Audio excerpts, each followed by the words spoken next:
তারা ঘুমাতে যে মনে হচ্ছে তাদের খাট কাঁপছে বা তাদের একটা ইলিউশন একটা ক্রিয়েট হয়েছে।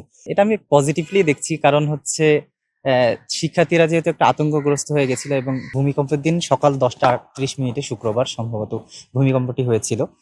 তো যেহেতু শুক্রবার ওই দিন সবাই ঘুমন্ত অবস্থায় ছিল, আমিও ঘুমাচ্ছিলাম, তো ঘুমের মধ্যে দেখি যে হঠাৎ মানে খাট কাঁপতেছে, তো আমি ঘুম থেকে লাফ দিয়ে এই জায়গাটা চলে এসেছি। তো এখানে আসলে যারা হচ্ছে উপরের তলায় ছিল তারা আতঙ্কে দোতলা থেকে এখানে আমাদের দোতলার একটা ছাদ রয়েছে, ওখানে তারা লাফ দিতে যেয়ে আঘাত পেয়েছে। এরকম তো এরকম বিভিন্ন জন আসলে লাফ দিতে যেয়ে বা আতঙ্কে একটু হতাহতের ঘটনা ঘটেছে আচ্ছা, আমাদের বিল্ডিংটা একটু পুরনো, আমাদের হচ্ছে আগে থেকে একটু মানে উপরে থেকে পলেস্টার খসে পড়ছিল এবং ভূমিকম্পের কারণে কিছু জায়গায় একটু ফাটল ধরেছে, যেমন আমাদের নিচতলার বাথরুমের ওখানে হালকা একটু ফাটল ধরেছে এবং নিচতলার ওই পাশে একটা ব্লকে একটু রুমের পাশে একটু ফাটল ধরেছে।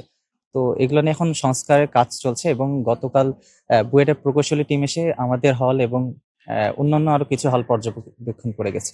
আমরা দেখলাম যে বাইরে আসলে কাজ চলছে, এই কাজটি কি আসলে ভূমিকম্পের পরবর্তীতেই শুরু হয়েছে কিনা? এটা হচ্ছে আগে থেকেই চলছিল। এটা হচ্ছে যেহেতু আমি একটু আগেই বললাম যে পলেস্টার খসে পড়ছিল, তো আমাদের হলের অবস্থা আগে থেকে একটু মানে খারাপ অবস্থায় ছিল, তো এটা ভূমিকম্পের আগেই শুরু হয়েছে। পাশাপাশি এই যে হল বন্ধের সিদ্ধান্ত যে প্রশাসন নিল, এটি আসলে কিভাবে দেখছেন? এটা আমি পজিটিভলি দেখছি, কারণ হচ্ছে শিক্ষার্থীরা যেহেতু একটা আতঙ্কগ্রস্ত হয়ে গেছিল এবং তারা একটু মানসিক ট্রমার মধ্যে ছিল, যে অনেকের কাছে শুনছিলাম যে তারা ঘুমাতে যে মনে হচ্ছে তাদের খাট কাঁপছে বা তাদের একটা ইলিউশন একটা ক্রিয়েট হয়েছে। তো সেটা বিবেচনায় তার মানসিক এবং যেহেতু বিশেষজ্ঞরা বলেছেন যে সামনেও একটি মেজর শক আসতে পারে, তো সব বিবেচনায় আমি আসলে পজিটিভলি নিয়েছি বিষয়টা।